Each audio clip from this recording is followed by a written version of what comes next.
E a gente volta agora a fazer contato com Carlos Rames, porque nós temos um novo assunto, que é o Dia Internacional da Mulher Negra. É isso, Carlos? É isso, Zamanski. Eu vou conversar agora com a Fernanda Carvalho, que é uma jornalista e uma militante do movimento negro aqui do estado do Rio Grande do Sul. Ela que é apresentadora do programa Nação, uma referência para as mulheres negras e também para a população negra do Brasil. Isso porque esse dia, Zamanski, foi instituído lá em 1994, numa conferência das mulheres negras, é muito preocupado com alguns números. Entre eles, por exemplo, o índice de feminicídio. De todo o mundo, os 25 países que mais matam mulheres, 15 deles são da América Latina e Caribe, e o principal deles, Zamanski, é o Brasil. Aqui também o salário das mulheres brancas pode chegar até 70% mais do que o salário das mulheres negras, entre outras tantas distorções, como, por exemplo, a população negra, ela em geral está na periferia.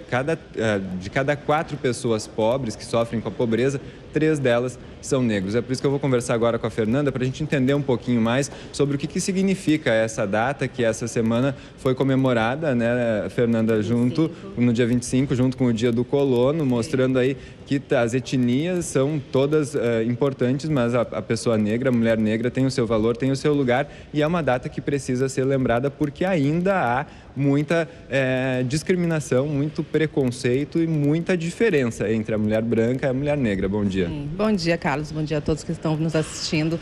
É verdade, essa data surgiu e a gente reforça a importância dela justamente por isso, né? Porque existe uma diferença aí entre mulheres negras, mulheres brancas.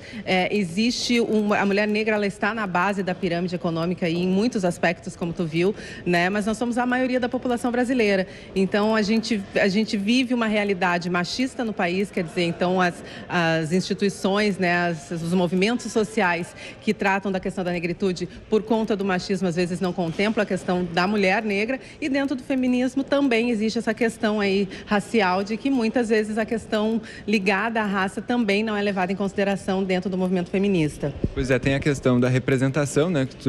O próprio movimento feminista não tem muitas líderes negras, né? E a gente vê na mídia também uma grande distorção, né? A gente vê os negros são a maior parcela da população e, por exemplo, apresentadores de televisão são muitos poucos. Somos pouquíssimos, né? A gente teve a Angela Davis, né, que esteve no país essa semana, que é um grande nome mundial, né? Ela é americana, mas um grande nome mundial daí da luta social feminista, se ela se diz feminista, né?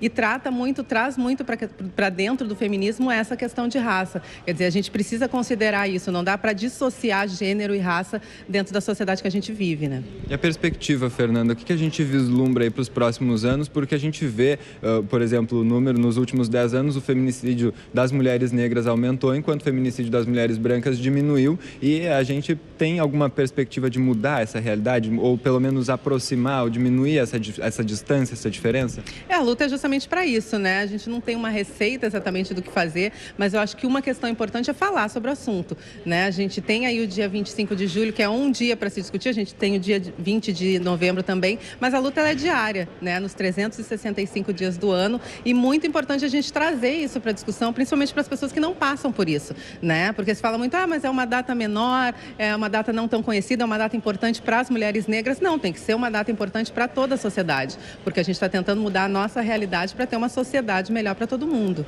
Na semana passada teve também um aniversário do Estatuto da Diversidade Racial. Sim. E o que dá para avaliar desse aniversário, desse período que esse estatuto já está vigorando, Fernanda?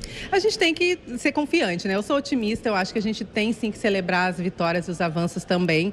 Eu acho que tem muita coisa acontecendo aí nos últimos anos. Lei 10.639, que traz para dentro das escolas a história, né, afro-brasileira, a contribuição negra para dentro das escolas, que é um fator muito importante, a gente saber dessa importância do negro para a sociedade, né, que esteve escondida aí dos livros de história há tantos anos. Claro que tem muitas escolas que ainda não abordam isso, tem muita gente que ainda não sabe do assunto, não coloca a lei na prática, mas eu sou otimista, eu acho que tem muita coisa que já avançou. O fato do racismo ser crime, a gente também precisa saber disso, né? Não é um mal-entendido, não foi isso que eu quis dizer, é crime, né? Então, a gente tem que denunciar, a gente tem que ir atrás de uma delegacia, a gente tem que reagir, mas a gente tem que entender também que a gente tem a lei do nosso lado aí para resolver muitas dessas questões aí em busca da igualdade. Volta e meia a gente ouve aí muita gente falando a contribuição de tal ou determinada etnia ou determinada colonização aqui no estado do Rio Grande do Sul, também no Brasil como um todo. Os negros são um povo também muito importante para a economia do país, para a formação da economia, também para o desenvolvimento, consolidação da economia e da agricultura no Rio Grande do Sul. Hoje é dia da agricultura também. Com certeza. O Brasil é o país que mais tem negros fora da África, é um dos países que mais recebeu negros, trouxeram negros, né, foram trazidos durante os anos de escravização. Foi o último país, né, a abolir a escravidão. Então, assim, não tem como negar que a mão negra está em tudo, né, que foi feito nesse país. E por conta do racismo, hoje a economia do país simplesmente ignora mais da metade da população, né? Se a gente for ver na mídia, na publicidade, no comércio. Então, se a gente colocar isso em prática, né, não me vejo, não compro, a gente muda muito aí a realidade econômica do país. Infelizmente, a gente não tem como colocar isso em prática, né? Eu, como negra, não posso dizer que eu só vou abrir conta num banco que me represente ou comprar um produto que me represente, que eu não vou conseguir usar nada.